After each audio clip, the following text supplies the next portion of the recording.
करके बहुत कष्ट भी सह रहे,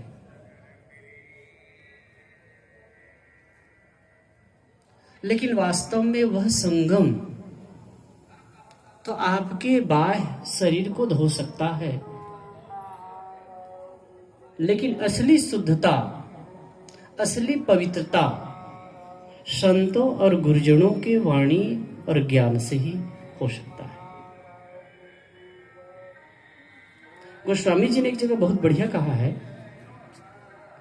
मति कीरति गति भूति भलाई, जब जही जतन जहां जही पाई, सो जानब सत्संग प्रभावो, लोकहु वेद न आन उपाओ। मति नाम बुद्धि, कीर्ति यश धन भलाई, जो कुछ भी जहां भी जिस किसी प्रकार भी लोगों को प्राप्त होता है, उसमें सत्संग का ही प्रभाव जानना चाहिए। सत्संग के माध्यम से ही मन की पवित्रता हो सकती है। गुरुजनों की वाणी से, उनके विचारों से हमारे विचार में शुद्धि आ सकती, वैचारिक शुद्धि आ सकती है।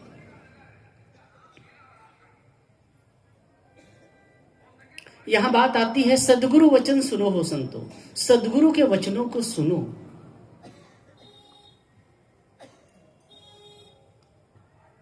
सदगुरु कौन? जो सत्य राह बताए, खुद चले सतपथ पर चलने वाला और सत्य का मार्गदर्शन करने वाला, वो सदगुरु है। सदगुरु कबीर की ही बातों में कहें, उनके ही ढंग से कहें, सदगुरु ऐसा चाहिए, लोभ मोह भ्रम नाहि, दरिया सो न्यारा है, दिसे दरिया माह। एकदम साफ। सदगुरु ऐसा चाहिए, लोभ मोह भ्रम ना है, तीन चीजें, लोभ ना हो, मोह ना हो और भ्रम ना हो। ये तीन बातें जिसके जीवन में नहीं है, वही सदगुरु है। किसी प्रकार का लोभ नहीं, सांसारिक वस्तुओं के प्रति उनके मन में आसक्ति नहीं है, लोभ नहीं है, प्राणियों के प्रति मोह नहीं है, और किसी प्रकार का भ्रम नहीं है, किसी प्रकार का अंधविश्वास नहीं है कि वो सदगुरु। अगली बात कहते हैं, दरिया सो न्यारा रहे, दिसे दरिया माह। वो संसार रूपी दरिया में, संसार सागर में रहते तो हैं, लेकिन उनसे अलग रहते। इसके लिए सहज उदाहरण है, नाव पानी में चलती है, नाव का मतलब, नाव का अस्तित्व पानी से है। पानी है तो नाव का से लाभ है, नाव का महत्व है, और पानी ना हो तो नाव का क्या महत्व है। नदी नाले को पार करना है तो नाव चाहिए। आजकल तो पुल बहुत सारे बन गए हैं, पहले पुल नहीं होते थे तो नाव का से ही पार किया जाता था। तो पानी को पार करने के लिए, नदी नाले को पार करने के लिए नाव का चाहिए।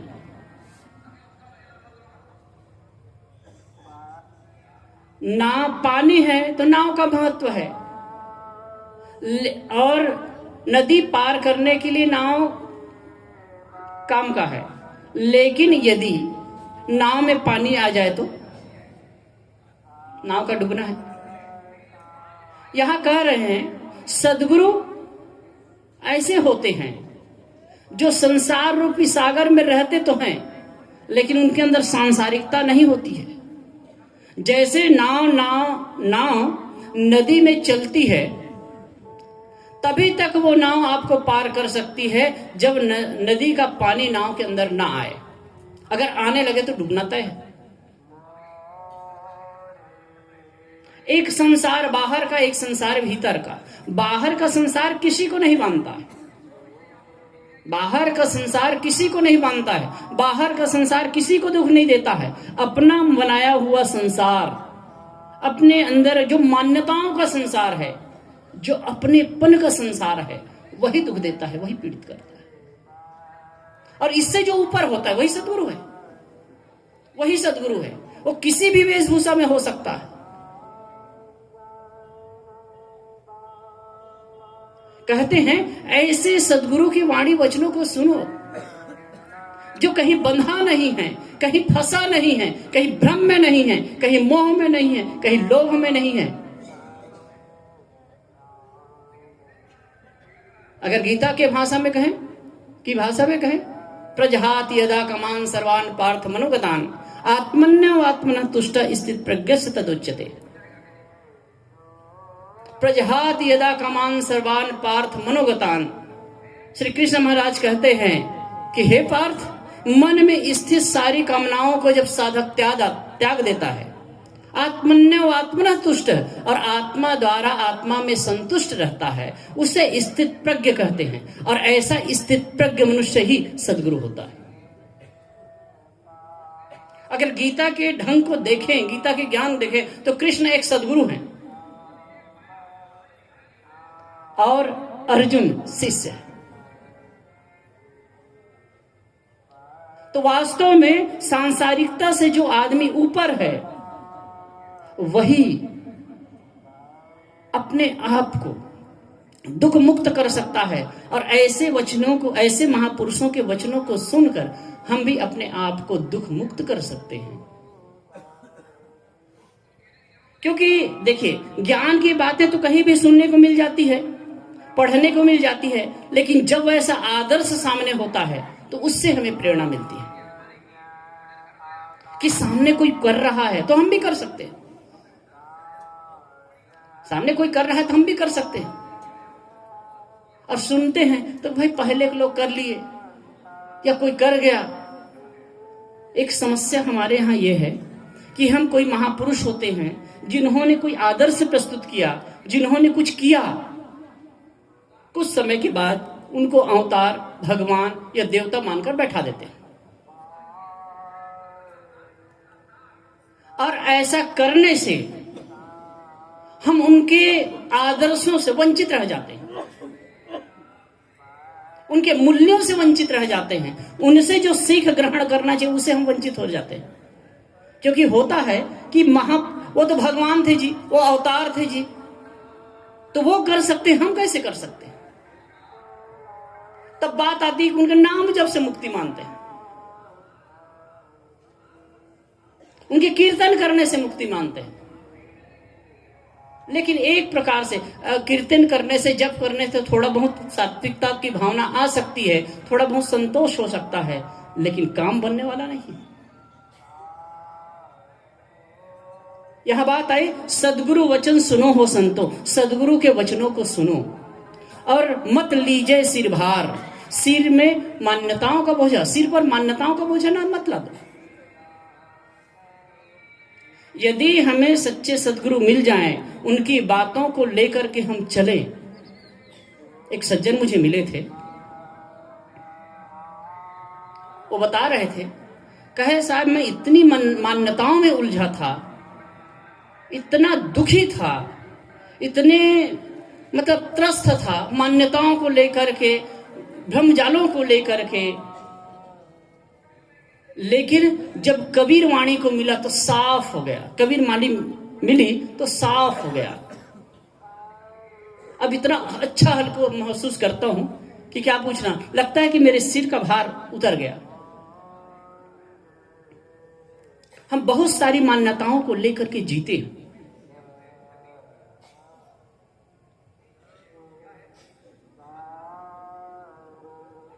और धार्मिक जगत में मान्यताओं का ही बोलबाला। अब कहा गया ना, अमुक तारीख को, अमुक वर्ष में, मतलब इस समय 144 साल में एक अमृत समय आया है और स्नान करने से मुक्ति है। लोगों की भीड़ चली कि नहीं? और यह भी आ तो गए हैं, जाने में कितनी कठिनाई हो रही है। कई सज्जन जा रहे थे, नहीं जा पाए, रुके। कोई एक एसडीएम थे, वो बताए, कोई लोग कहे कि भैया जहां हो वहीं रहो, कहीं जाने मत दो। एक जो ट्रैवल्स वाला जिससे मेरा कांटेक्ट है और कई गाड़ियों में भेजा बाहर, वो कहे कि साहब कुछ दिन पहले जो घूम करके आ गए, अच्छा हुआ, बड़े सद्भाग्यशाली है वो। अब कहीं जाने मत दीजिए, और कोई बाहर जा रहे हैं उनको भी रोक के रखिए, कम से कम यहां सुरक्षित तो हैं। उन्होंने एक बात बताई, कल शाम को गाड़ी बुक किए थे, लोग गए, अपनी ही गाड़ी में गए यहां से, और कहीं 10 घंटा हो गया है, गाड़ी 200-400 मीटर ही जा पाई है। सोच सकते हैं, बैठे हैं लोग, 10 घंटे में भी 200 से 400 मीटर ही जा पाई है गाड़ी। और एक तो और कहे कि 40 किलोमीटर तक के ट्रैफिक है। सभी बॉर्डर में कह दिया गया है कि भाई कोई भी गाड़ी अंदर आने ना पाए। बहुत परेशानी है भाई। कितने लोगों की ट्रेनें छूट गई। अब क्या करे सरकार भी, जरूरत से ज्यादा पब्लिक आ गई है, एक लिमिट है, सीमा है। अब क्यों सुन करके अमृत स्नान करना, अमृत पाना है। किसी ने कल कहा था अमृत का मतलब झुंडा मारे। अब ये जो ये कुंभ होता है, इसके लिए बात आती है कि 4 जगह अमृत के छींटे पड़े, अमृत छलका, इसीलिए 4 जगह कुंभ लगता है। अब बात आती है अमृत पीने से आदमी नहीं मरता, क्या इसी लालच में आते हैं क्या?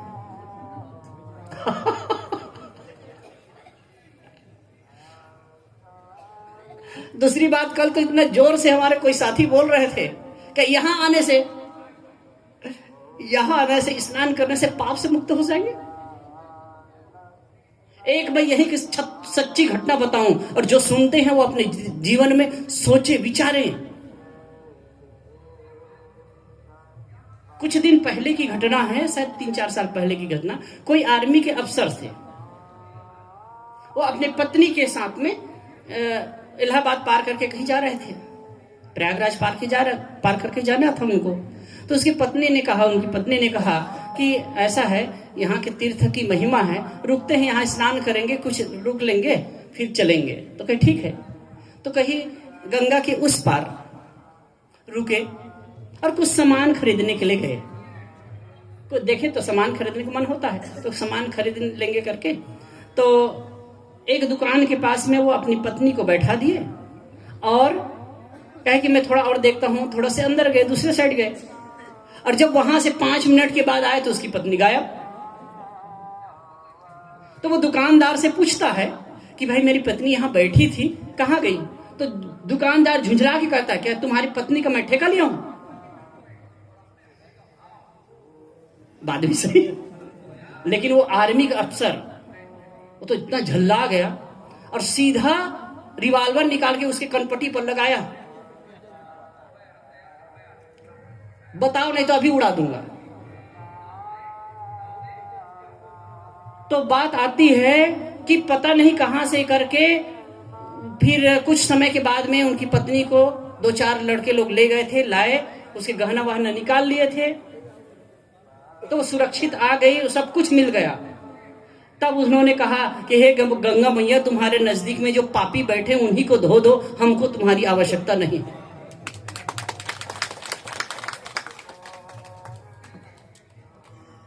हमारी मानसिकता खराब है, गंगा क्या करेगी जी?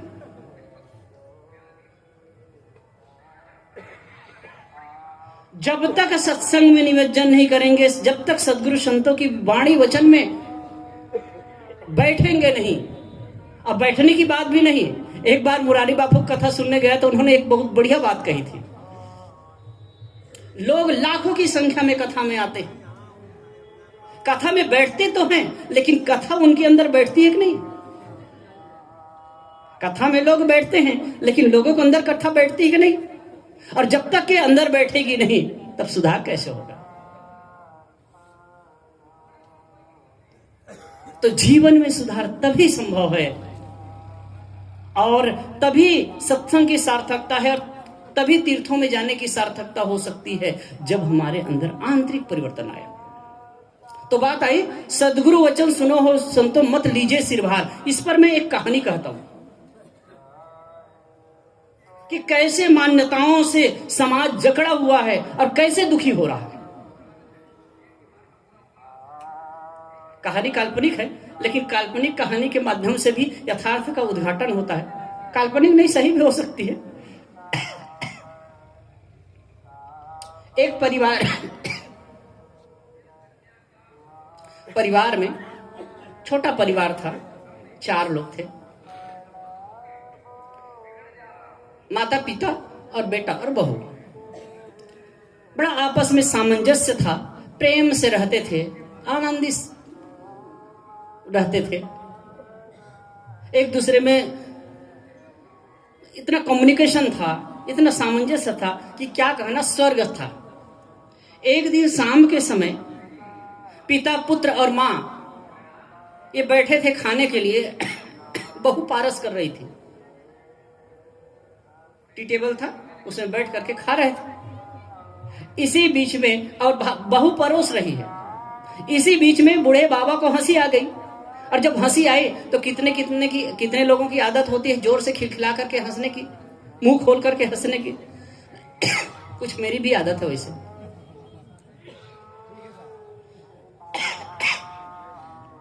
तो वैसे जोर से हंसे, और जैसे जोर से हंसे खिलखिला करके, तो उसका मुंह खुला। और आप देखते हैं ना, बहुत लाइट होती है तो फिर मक्खी भी रहती है, तो एक मक्खी उनके मुंह में घुस गई, बूढ़े बाबा के, और वो खांसने लगे, खो खो खो खो खो। और इसी बीच में खांसते खांसते उनकी उल्टी भी आ गई। हंसी का माहौल था एकदम गमगीन हो गया। फिर बूढ़े बाबा को लगने लगा कि जो मक्खी मेरे अंदर गई है वो निकली नहीं। अंदर मक्खी गई, वो निकली नहीं। परेशान, बहुत कोशिश की, लोग समझाने लगे, उनकी पत्नी समझाने लगी, बेटा समझाने लगे, बहू समझाने लगी कि नहीं, वो मक्खी अंदर गई, वो कहां रहेगी, वो निकल गई। तो नहीं, मक्खी अंदर है। अब बूढ़े बाबा के मन में ये होने लगा कि मक्खी अंदर है, कभी पेट में घूम रही, कभी छाती में घूम रही।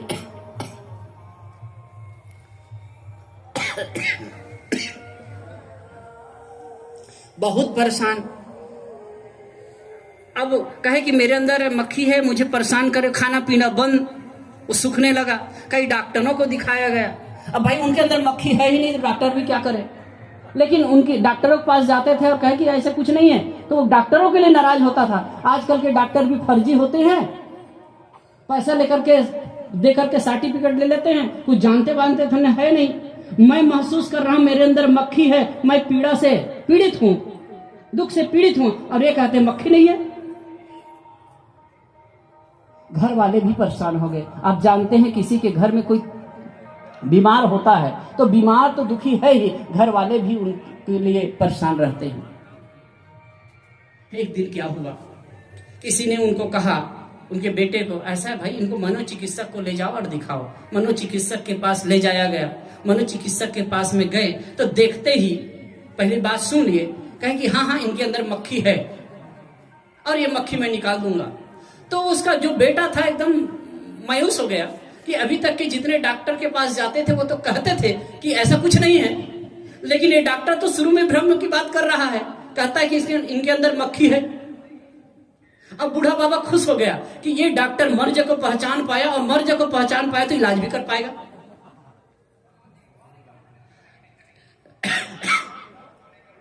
उसका बेटा कहता कोई बात नहीं। अब कह रहा है कि इन्हीं पास इलाज करा लेते हैं। वो कहे आज नहीं, मैं कल इलाज करूंगा, पता नहीं मेरे अंदर मक्खी आ गई क्या। दूसरे दिन कहे कि भाई दूसरे दिन इनको लेकर के आना, तो लेकर के आए तो उनको टेबल पर लिटा दिया गया, और डॉक्टर साहब ने कहा इधर दबा करके पेट के पास में पकड़ा। और बाबा कहते थे कभी पेट में मक्खी घूम रही, कभी छाती में, कभी इधर कभी उधर, दाएं कभी बाएं।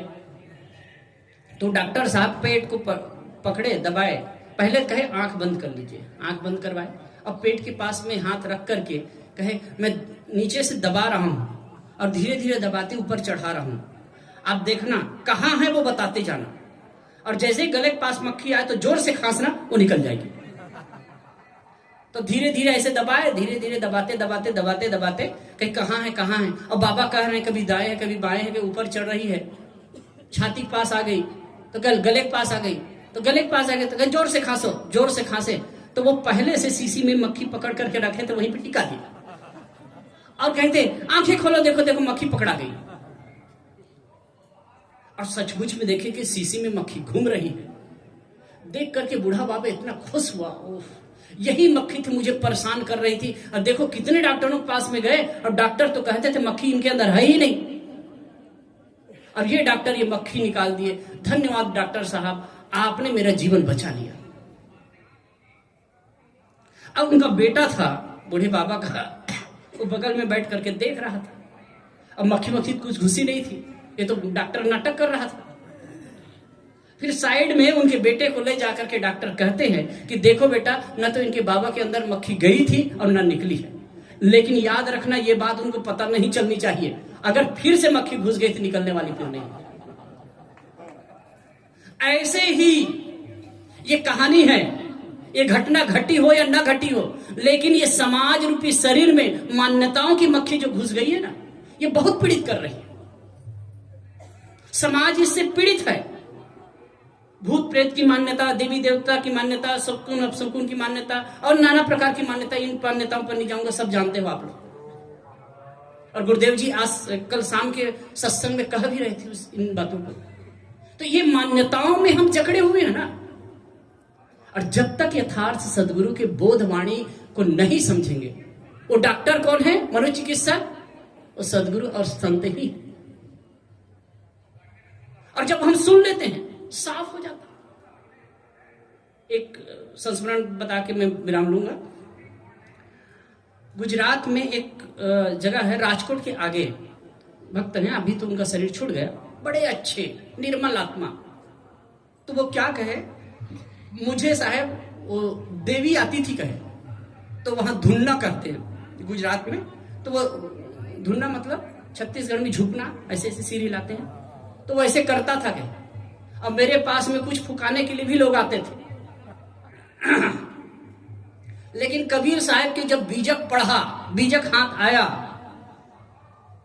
उसके बाद कहे देवी जो थी वो बोडिया बिस्तर बांध के भाग गई। तब से कहे कि कोई देवी देवता नहीं। अब इतना ठोस पारखी, क्या बात है, ठोस पारखी कि कुछ नहीं साहब, सब बकवास की बात है। अब वो कहे 30 साल से वैसे करता था कि। तो यथार्थ बोध पाने के बाद में, यथार्थ समझ हो जाने के बाद में जो मान्यता है ऐसी उड़ जाती है, और जब तक हम मान्यताओं में पड़े रहते हैं, पीड़ित रहते हैं। अब ये संसार की दशा देखने में आती है। तो मैंने कहा सदगुरु वचन सुनो हो संतो, मत लीजिए सिर भार। हे संतो, सदगुरु के वचनों को सुनो और सिर में मान्यताओं का बोझ मत ला दो। हो हजूर ठार कहत हूं, अब ते समर संभार। मैं खड़े होकर दृढ़ता से कहता हूं कि तू ही सम्राट है, तू ही हुजूर है। परमात्मा है ना, मेरे अंदर परमात्मा है ना, आपके अंदर परमात्मा है। कहां है परमात्मा? आपका अस्तित्व ही परमात्मा रूप है। समझने की बात है। अब जब नहीं समझते तो भटकते हैं, कहते हैं सब जगह परमात्मा, मेरे अंदर परमात्मा।